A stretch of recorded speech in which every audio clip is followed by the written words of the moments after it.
Sveicināti skatītāji! Šodien esam Brīvības studijā, un mans sarunbiedrs ir Mārtiņš Gulbis, Vislatvijas vidusskolas direktors. Sveiki visiem! Un, ar mani kopā ir Arvils Pekulis, skolas dibinātājs. Vislatvijas vidusskolas dibinātājs. Un šodien mums ir divi faktiski temati. Mārtiņš izstāstīs par situāciju ar mobbingu Latvijā un par to, kā šo jautājumu risina mūsu skolā.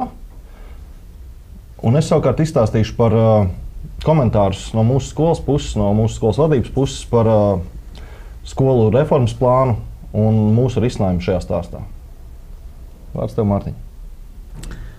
Pavisam vienkārši. Sākšu es ar statistiku valstī, tad saprast, kas tad īsti notiek Latvijā, un tad pēc tam pārcelsimies uz skolu, lai saprastu, kas notiek tad pie mums un kā tas tiek risināts pie mums. Ja paskatīties, šobrīd izmantošu datus, kas ir no aptaujas neklusē.lv, kur kā reizi ir piedalījušies gan skolēni, skolotāji un vecāki no 19 Latvijas skolām. Tā kā salīdzinoši daudz dati, bet ja paskatīties no visiem skolēniem šajā gadījumā pārpa apmēram 2500 skolēni, kas ir piedalījušies, 46% saka, kad ir bijuši situācijā, tad pēdējo 12 mēnešu laikā ir redzējuši situāciju, kas ir mobbings. Un no tiem 15 savukārt ir, ja paskatīties, ir kā reiz tie cietušie. Tad, ja skatīties Latvijas mērogā, 15%, ja mēs to eskalējam uz visu valsti, tad 220,000 bērnu ir aptuvenais skaits, cik mācās Latvijas skolās. 15% no visiem tas ir faktiski 33,000 bērnu, kas ir diezgan liels skaits. Ja mēs paskatīsimies no tiem 15%, kas ir, tad 60% no viņiem saskarās ar mobbingu vairākas reizes nedēļā. Un tas nozīmē to, ka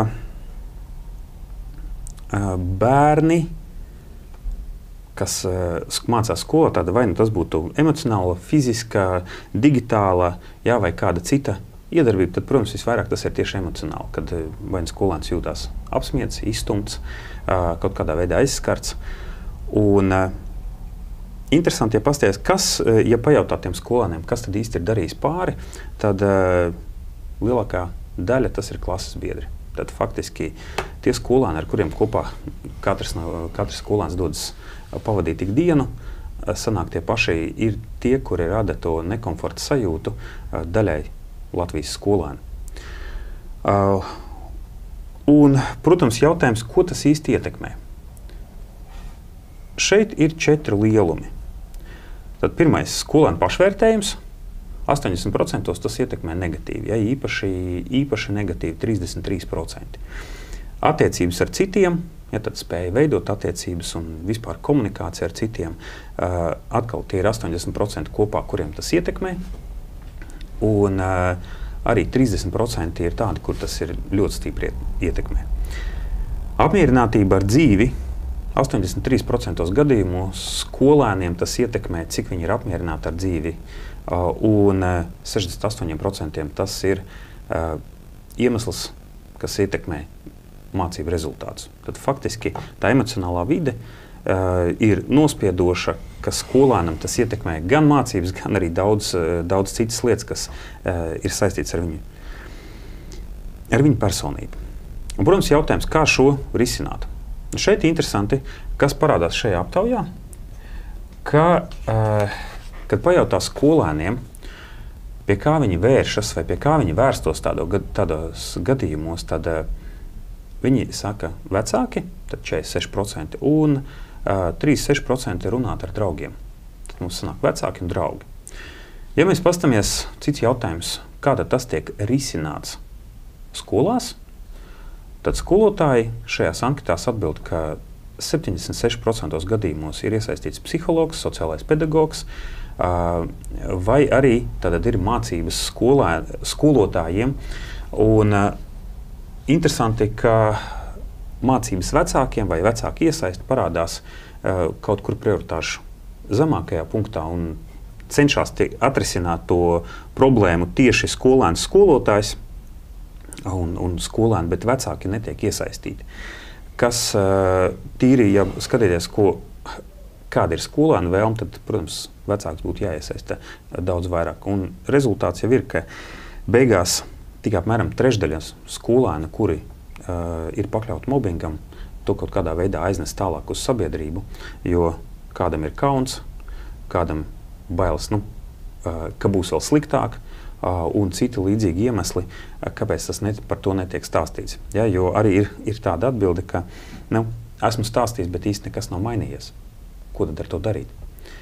Ja paskatīties, interesanti, Latvijas mērogā tieši mūsu skolā, mūsu skolā pagājušo gadu vidēji tie 540 skolēni, kas mācījās, un kā reiz interesanti ir tas, ka mēs kā reiz skolā iesaistam vecākus ļoti daudz, ja ir kaut kādas problēmas situācijas. Vai nu komunikācijā ar skolēnu, vai nu kaut kas nenotiek, ja tad komunikācija iesaistās klases audzinātājs, konkrēti mācību priekšmetu skolotājs, vecāks, skolēns vai skolēni. Ja tad,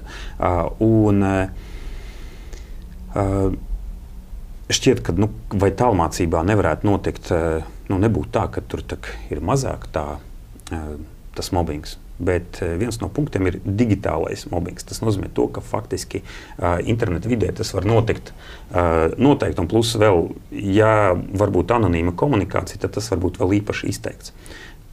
Bet mums pašas arī pārsteidz dati, ko mēs ieguvām kopā ar IKVD, veicot labbūtības aptauju mūsu skolā gan skolāniem, vecākiem, gan skolotājiem, kāda tā kopējā bilde. Un atbilde 99,5% skolēni mūsu skolā ir apmierināti.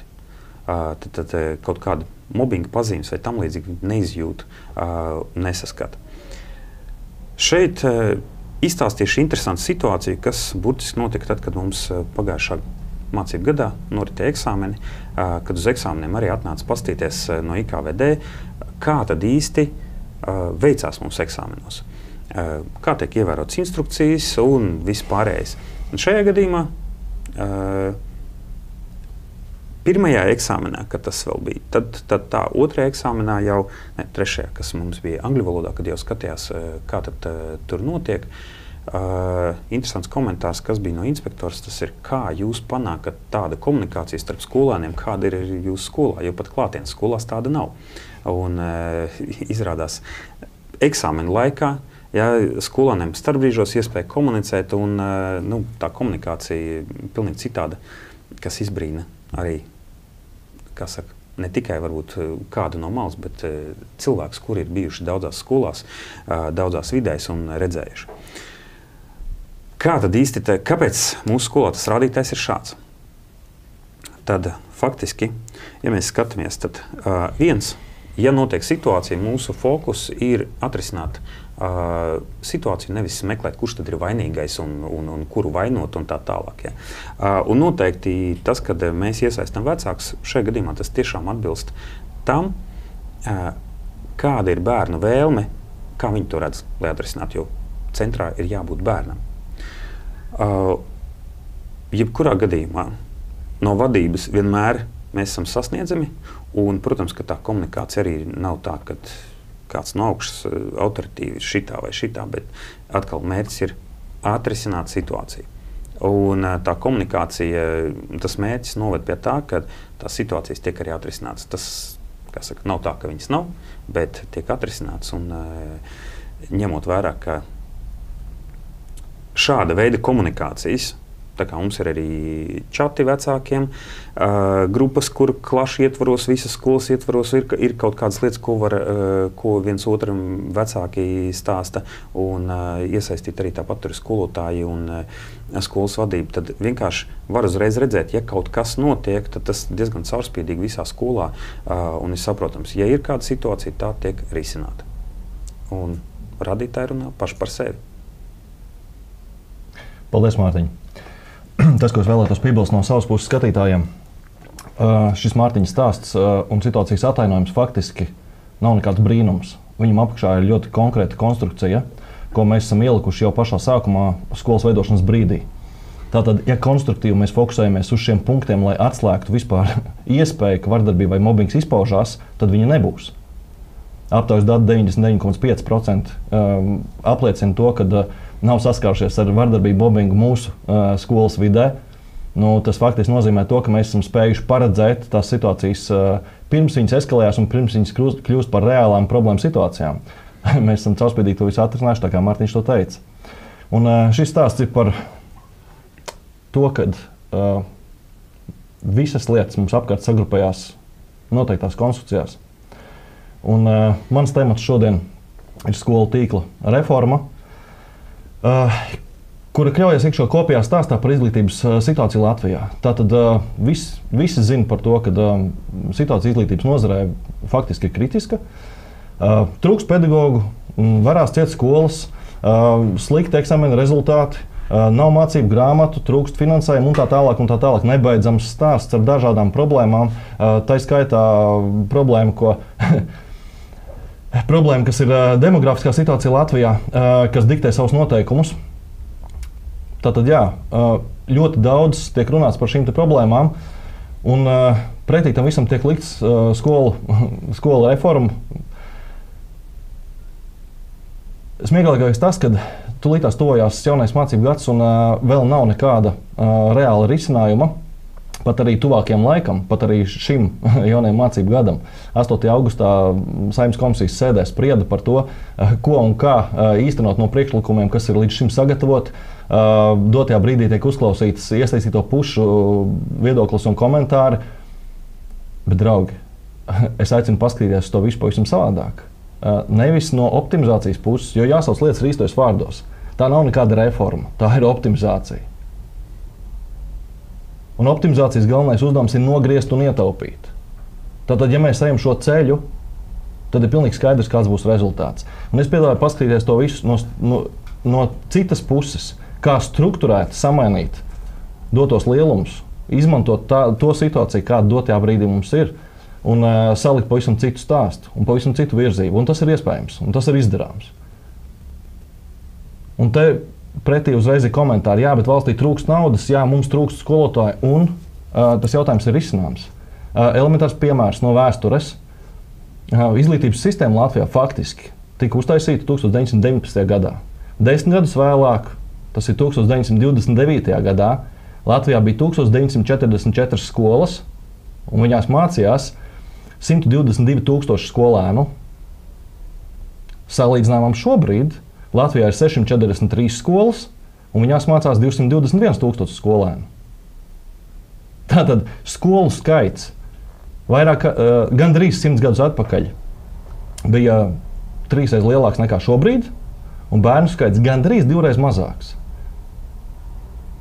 Un tanī laikā to varēja īstenot, un šobrīd mēs kaut ko nevaram īstenot.